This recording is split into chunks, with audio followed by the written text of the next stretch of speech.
Cable tray production line. This line can produce cable trays with different sizes and different materials. Cold rolled steel, galvanized steel, or stainless steel.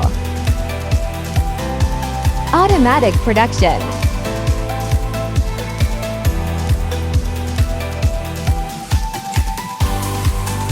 It can be designed for different type of holes or embossing as well.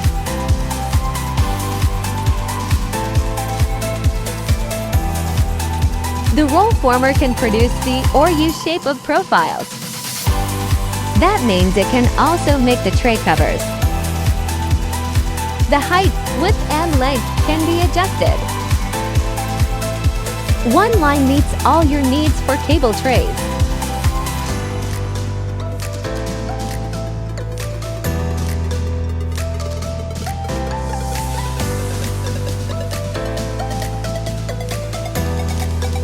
Looks so good!